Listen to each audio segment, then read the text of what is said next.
यह अटूट सत्य है। जैसे यह प्रोग्राम शांति पाठ का प्रोग्राम शुरू हुआ तो अब समापन की ओर जा रहा है ना, समाप्त होने वाला है। यह मोमबत्ती जल रही थी, पूरी पैकेट थी ना, लेकिन जलते जलते खत्म हो गया।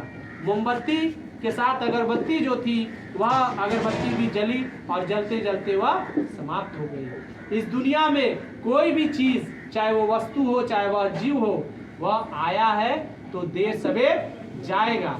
कोई कम आयु जिएगा, कोई उससे ज्यादा जिएगा, कोई पूर्ण आयु जिएगा, लेकिन वो इस दुनिया में आया ही है जाने के लिए। यह अटूट सत्य है।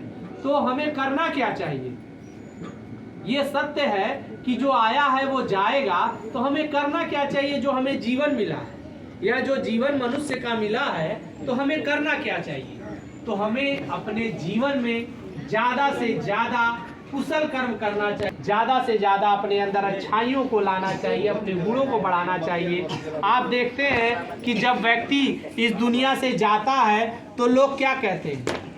या तो दो ही बात कहते हैं, इसके अलावा तीसरी बात कोई नहीं कहता है। पहला बात कहता है वह व्यक्ति बहुत अच्छा था, और दूसरा कहता है कि वह व्यक्ति बहुत खराब था।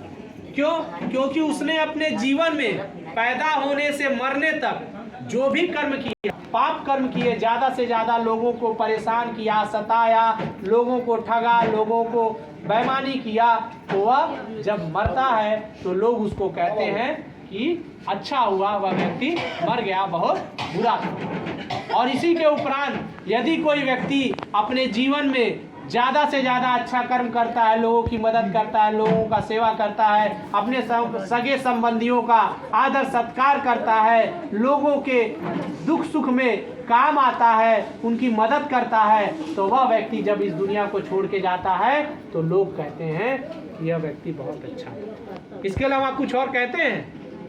केवल दो बातें कहते हैं। तो हमें ज़्यादा से ज़्यादा पुण्य कर्मों में लगाना चाहिए और ज़्यादा से ज़्यादा कुशल कर्म करने का प्रयास करना चाहिए कि हम अपने मन से, अपने तन से, अपने वाणी से ज़्यादा कुशल कर्म करें।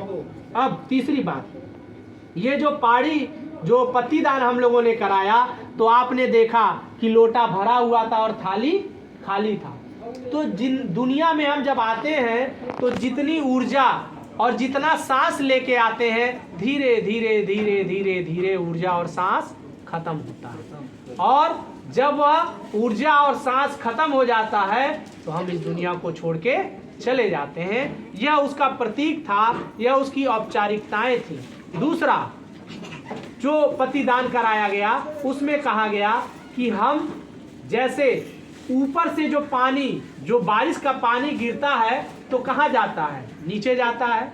एक बूंद गिरता है तो एक बूंद के बराबर जगह घेरता है, और ज़्यादा बारिश अगर हो रहा है ज़्यादा जगहों पे तो ज़्यादा जगह घेरता है, ज़्यादा जगह गीला करता है। जो जिस तरीके से बारिश का पानी ज़्यादा एरिया को घेरता है, उसी तरीके से जैसे नदियाँ समुद्र में जाके मिल जाती हैं, उसी तरीके से हमारे द्वारा जो पुण्य कर्म है और जो हमारे द्वारा दिया जा रहा दान है वह उनको प्राप्त हो। तो ये